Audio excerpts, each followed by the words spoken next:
আপনি আকাশগঙ্গা নামের একটি অনন্য প্রেমের গল্প শুনছেন, যেখানে আমাদের পৃথিবী থেকে গঙ্গা নামের একটি মেয়ে অলৌকিকভাবে আমাদের গ্যালাক্সির কোনো অন্য প্ল্যানেটে পরিবাহিত হয় এবং সেই প্ল্যানেট সাংলিরার বাসিন্দা আকাশের প্রেমে পড়ে। কিন্তু প্রেমের এই পথটি এত সহজ ছিল না, কারণ গঙ্গা পৃথিবীর মেয়ে এবং আকাশ সাংরিলার বাসিন্দা। এই দুটি এলিয়েন জগতের মধ্যে ভালোবাসা ছাড়া আর কিছুর মিল ছিল না। আকাশের জগতে গঙ্গা কিভাবে অ্যাপিয়ার হয় তা জানা যায়নি এই গল্পের আগের পর্বে। হ্যাঁ, কিন্তু গত পর্বে আমরা জানালাম যে সে কোনো অস্বাভাবিক ঘটনার ফলে কিভাবে পৃথিবী থেকে অন্তরিক্ষর দিকে প্রস্থান করেছিল। তো চলুন আপনার নিজের অডিও ওটিটি প্ল্যাটফর্ম দ্য এসএফএম এর এই অদ্ভুত প্রেমের গল্প আকাশগঙ্গার দ্বিতীয় পর্বটি বলতে শুরু করি। আমি ইন্দ্রাণী, আর আমার সাথে আমার লেখক বন্ধু মনোজ এই গল্পটি আপনাদের সামনে তুলে ধরছি। আশা করি এই অডিও সিরিজ আকাশগঙ্গার দ্বিতীয় পর্ব, যার নাম পশু মানব, আপনাদের ভালো লাগবে।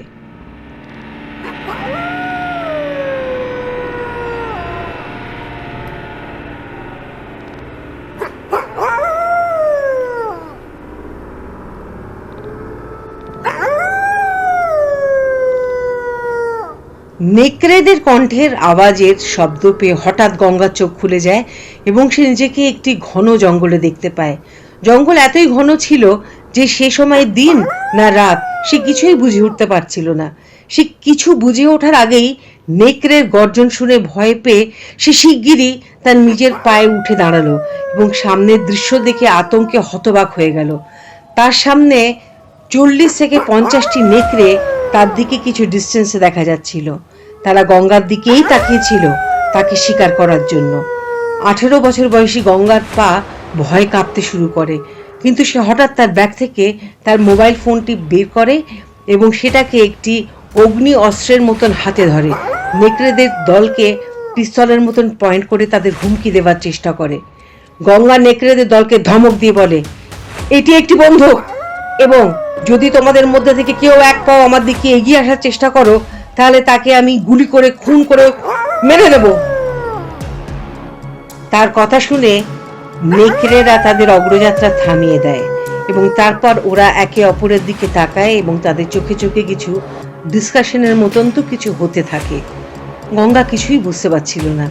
এই নেকড়েরাও তার কথা বুঝতে পারলো কি পারেনি এবং হিমালয়ের কোল থেকে সে কিভাবে এই অদ্ভুত জায়গায় পৌঁছলো। তার তো শুধু মনে ছিল হিমালয়ের গর্ভ থেকে আসা অতি প্রাকৃত আলো তাকে একটি প্রচণ্ড ঝড়ের মতো নিজের সাথে নিয়ে গিয়েছিল। প্রথমে সেই হিমালয়ান মাউন্টেন চেনের ওপর দিয়ে অতিক্রম করেছিল এবং তারপর তাকে নিজের সাথে আকাশে নিয়ে উড়িয়ে গিয়েছিল। তারপর কি হলো গঙ্গা তা কিছুতেই মনে করতে পারছিল না। কখন যে সেই বিচিত্র লাইট এখানে মাটিতে অন্ধকার জঙ্গলে তাকে ড্রপ করে অদৃশ্য হয়ে গেল সে কিছুতেই মনে করতে পারছিল না। গঙ্গা মোবাইলের স্ক্রিনের দিকে তাকালো। স্ক্রিনে মোবাইল নেটওয়ার্কের কোনো সিগন্যাল সে দেখতে পায়নি।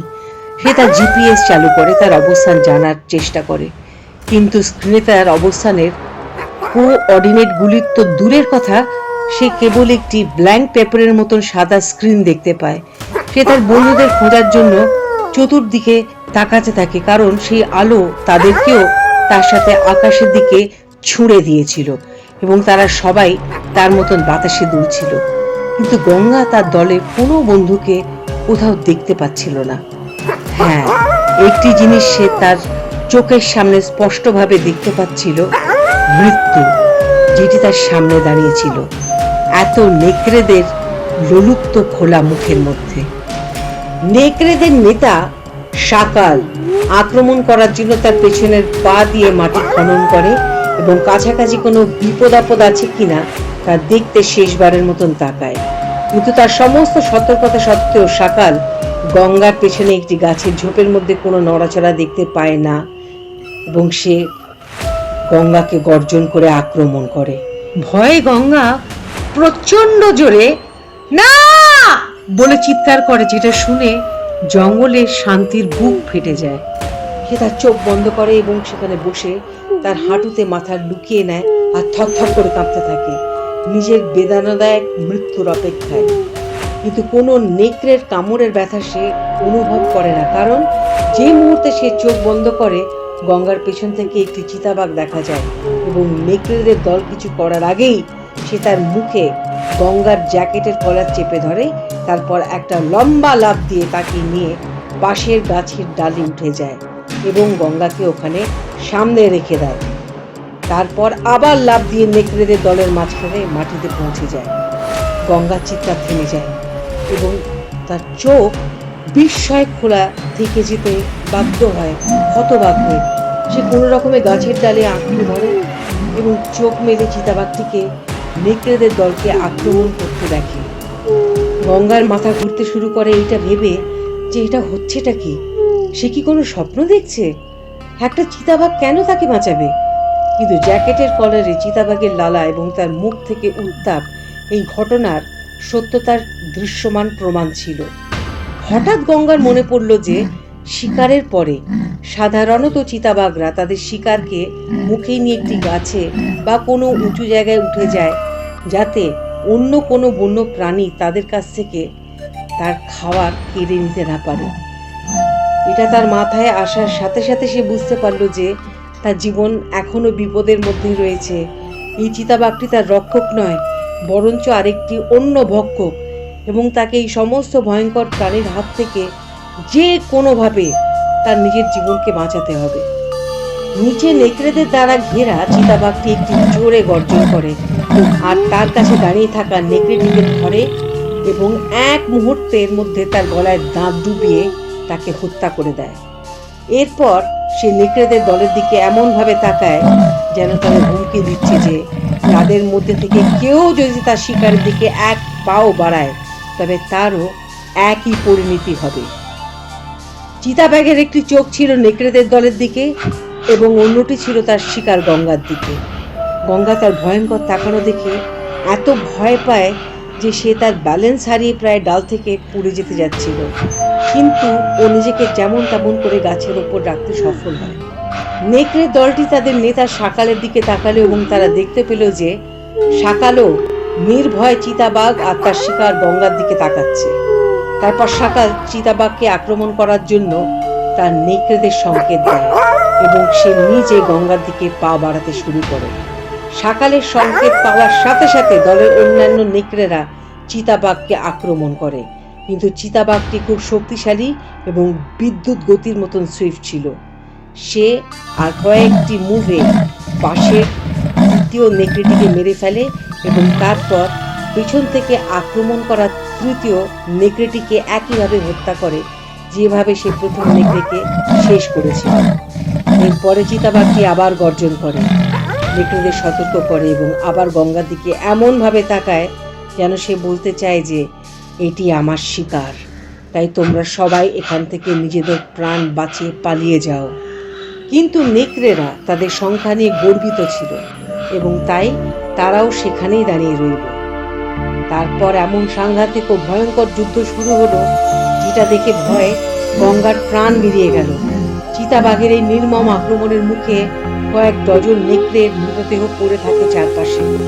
তারপর শাকাল তার আক্রমণের কৌশল পরিবর্তন করে এবং 6টি নেকড়েকে একসাথে চিতাবাঘটিকে আক্রমণ করার নির্দেশ দেয়। 2টি নেকড়ে সামনে থেকে, 2টি পেছন থেকে, একটি নেকড়ে ডান দিক থেকে এবং একটি বাম দিক থেকে চিতাবাঘের উপর আক্রমণ করে। এই আচমকা আক্রমণে চিতাবাঘটি হতবাক হয়ে যায় এবং 6টি নেকড়ের ওজনে চাপা পড়ে মাটিতে পড়ে যায়। যুদ্ধ একটি ভয়ঙ্কর রূপ ধারণ করে। এক মুহূর্তের জন্য মনে হয় যে চিতাবাঘ এই আক্রমণটি ভাঙতে পারবে না, কিন্তু সে খুব দক্ষ শিকারী ছিল এবং তাকে এত সহজে নিয়ন্ত্রণ করা যাচ্ছিল না। তারপর একটা তুমুল যুদ্ধ চলতে থাকে যেখানে সব শিকারীরা একে অপরকে শেষ করার জন্য আপ্রাণ চেষ্টা করে। গঙ্গা শুধু এই সুযোগের অপেক্ষায় ছিল। ও মনে মনে ভাবে, যদি এখন না তো কখনো না। এই ভেবে সে তখনই গাছ থেকে নেমে সেই জন্তুদের কুরুক্ষেত্র থেকে পালাতে লাগলো। শাকাল কিন্তু তার চোখ গঙ্গার উপর থেকে একবারের জন্য সরায়নি।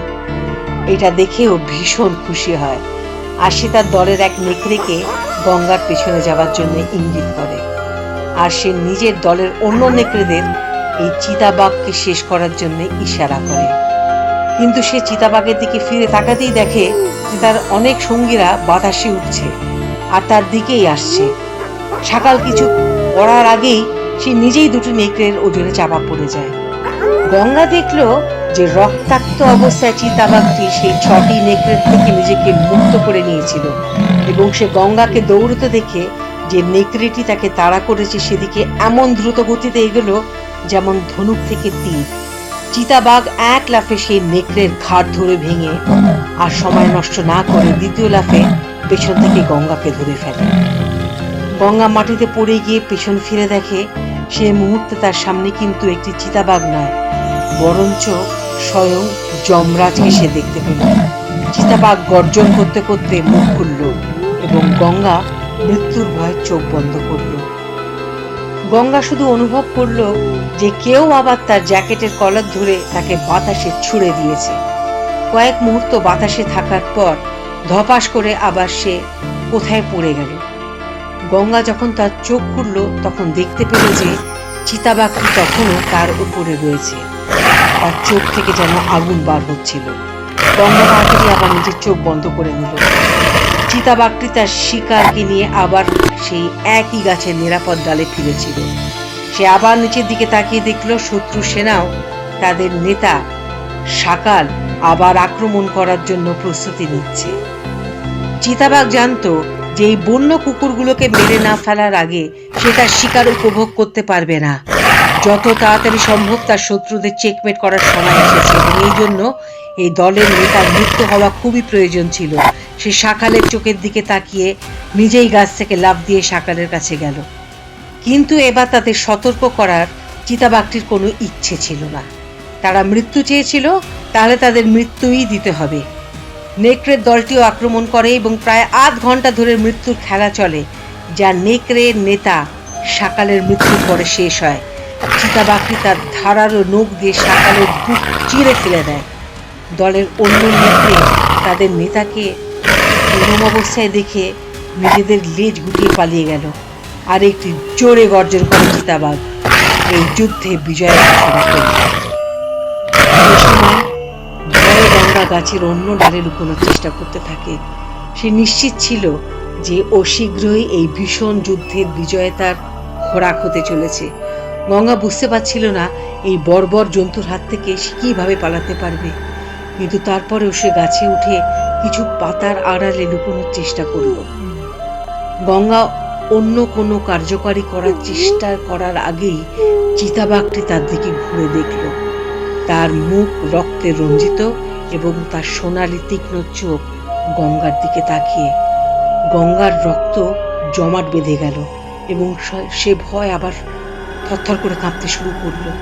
সেই রক্তাক্ত জানোয়ার খুব দ্রুত গতিতে গঙ্গার দিকে এগিয়ে আসতে লাগলো। নেকড়েদের মৃতদেহ পায়ের তলায় পিষে সে লাফ দিয়ে সোজা গঙ্গার ডালে পৌঁছে গেল আর পাতার আড়ালে লুকিয়ে থাকা গঙ্গার দিকে তাকাতে লাগলো। গঙ্গার হার্টবিট ট্রেনের ইঞ্জিনের চেয়েও দ্রুত ছুটছিল। চিতাবাঘ এক থাবা দিয়ে পাতা ছিঁড়ে গঙ্গার বুকে তার অন্য থাবা রেখে মৃদু স্বরে গর্জন করে। দূর থেকে নেকড়েদের কান্নার আওয়াজ শোনা গেল, যা শুনে চিতাবাঘ মুখ ফিরিয়ে জোরে গর্জন করে মানব কণ্ঠে জবাব দিল, আজ আমি আকাশ তোমাদের জীবিত ছেড়ে দিচ্ছি, কিন্তু পরের বার যদি তোমাদের মধ্যে থেকে কেউ আমার ওয়ার্নিং সিরিয়াসলি না নাও তবে তোমাদের কেউ আমি হত্যা করব। তোমরা কেউ জীবিত অবস্থায় তোমাদের বস্তিতে পৌঁছবে না। যাও এবার তোমাদের এই অহংকারী সর্দার সকালের লাশ নিয়ে অদৃশ্য হয়ে যাও। আকাশ নামের মতন আমার হৃদয়ও বিশাল, তাই আমি চাই না যে সকালের নির্দোষ বিধবা তার স্বামীর শেষকৃত্য করার সুযোগ থেকে বঞ্চিত হোক। তারপর সে ঘুরে মানব কণ্ঠে গঙ্গাকে বলে, আর তুমি আবার পালিয়ে যাবার ভুল করো না। গঙ্গা তার কানকে বিশ্বাস করতে পারছিল না যে সে আসলে এই পশুর মুখ থেকে মানুষের কণ্ঠস্বর শুনছে, নাকি তার মন তাকে প্রতারণা করছে। পৃথিবীর কোন অজানা জঙ্গলে সে পৌঁছে গেছে যেখানে পশুরা মানুষের ভাষায় কথা বলে। আমরা জানি আপনিও নিশ্চয়ই এমন এক অনন্য বিষয়ের কথা জানলে অবাক হবেন, কিন্তু আমরা আগেই বলেছিলাম যে আপনি যদি এই গল্পটি উপভোগ করতে চান, তবে আমাকে আপনার কল্পনার ঘোড়াগুলো ফ্রিলি ছুটতে দিতে হবে বহুদূর, কারণ এটি একটি অদ্ভুত ইন্টারপ্ল্যানেট প্রেমের গল্প।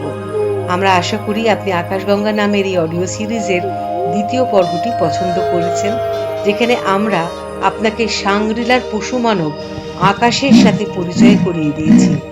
আগের গল্প পরের পর্বে শীঘ্রই আবার দেখা হবে আপনাদের সাথে।